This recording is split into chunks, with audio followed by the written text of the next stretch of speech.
welcome back to Rigmarole. My name's Clara, and today I'm going to be reviewing this book right here, which I read as a child, and I saw it in a bookstore, and now I'm rereading it as an adult. Today's review is of Misty of the Chincoteague?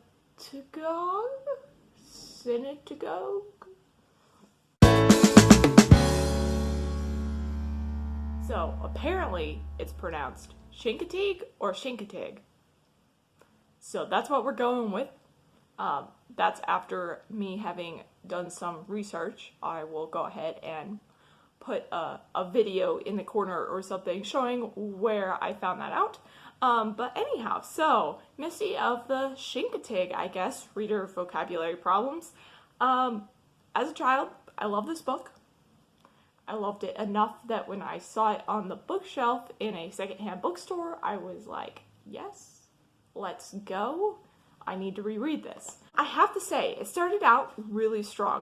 One of the things that I loved was this writer's use of analogy to describe things. So we start out with the how the horses basically got onto this island, and they start out with a great analogy, which I'm actually just gonna read this part of it because I think it's fantastic. The sea became a wildcat now, and the galleon her prey. She stalked the ship and drove her off course. She slapped at her, rolling her victim from side to side. She knocked the spars out of her and used them to ram holes in her sides. So the ocean being a wildcat, that is a pretty unique analogy I have not heard before, and it's pretty solid. I really like that analogy. So I guess this is probably why I enjoyed the book. There are things like that throughout that are really imaginative, give you really good visuals on what's happening, even though it is just mundane things. This is not a fantasy book. This is this is fiction, but it's not fantasy. So another thing that I really liked about it was just the description of the horses. It wasn't too in-depth, so I do wonder how much familiarity the writer had with horses, but it was enough that you can definitely tell that they are emoting and they have their own personalities and stuff like that. One of the things I did not like, as I was reading it again now as an adult, I just realized how much the children are kind of talked down to. So, I mean, let me find the example of that. I should have marked these. That would have been the smart thing to do. I thought about it. It's not the thing that I did though. So we have these two kids that are kind of the main characters. I'll get into that in a moment, but let's see here. Okay, so their grandpa comes to the beach where they're watching the wild horses, which are out there, and their grandpa starts telling them the story of how the horses got there, even though we just saw that. Okay. So grandpa starts telling them about this, and then the main point of view in this section, Paul, the older boy, he says, "Wee, Grandpa!" exclaimed Paul. "I like the way you talk about history." And I immediately died inside. I was just like, what child says this? So I do feel like this writer definitely struggled with dialogue and also with how children talk. I can't judge them too much. This book was written in I think 1947. It looks like 1947. So I can't judge them too much, but oh my gosh. What child says, "Wee, Grandpa"? I love how you talk about history. I don't think I've ever heard a child say that. Correct me if I'm wrong in the comments below. Have you heard your child say something like that, or is this just completely off the mark?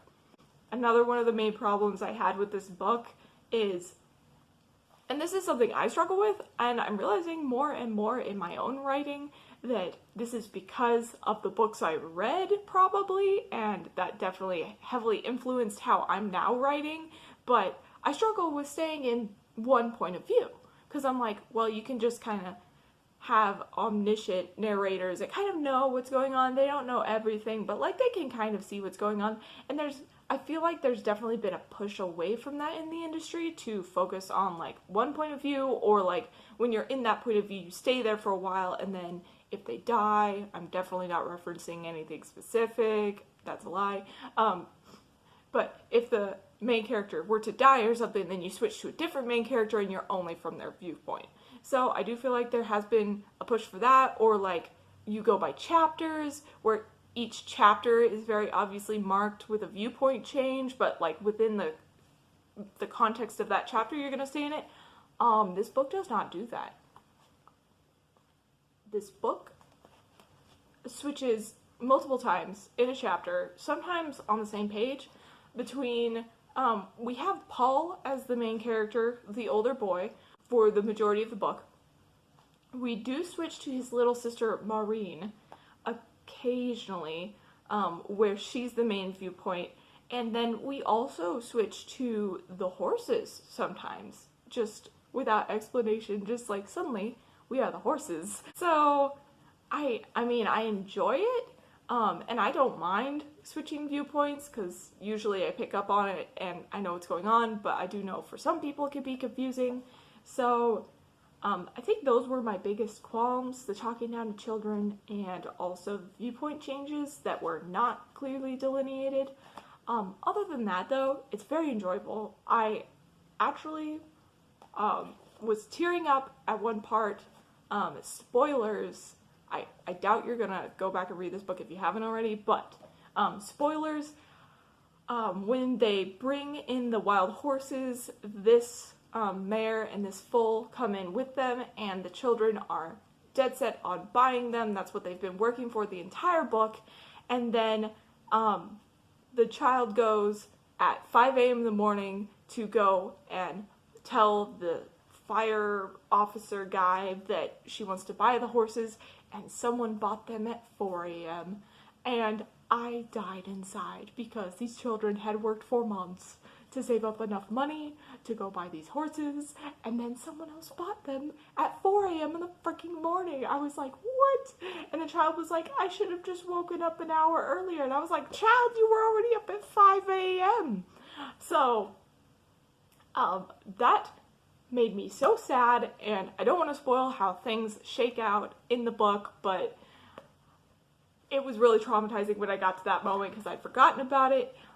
It's a really simple story, still very enjoyable. It literally takes like half a day to read, and even if you're not a child, I do think that you can get some enjoyment out of the story, because it does have like real emotion in it.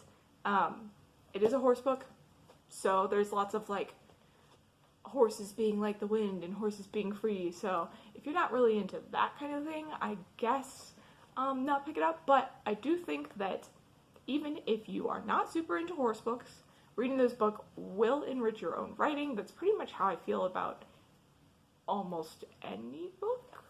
Almost. I'm not gonna put any like blanket statements, but I do feel like other books, even if they aren't your genre, or especially if they aren't your genre, can really enrich what you're writing. So definitely consider this one, think about it, and then the rest is up to you.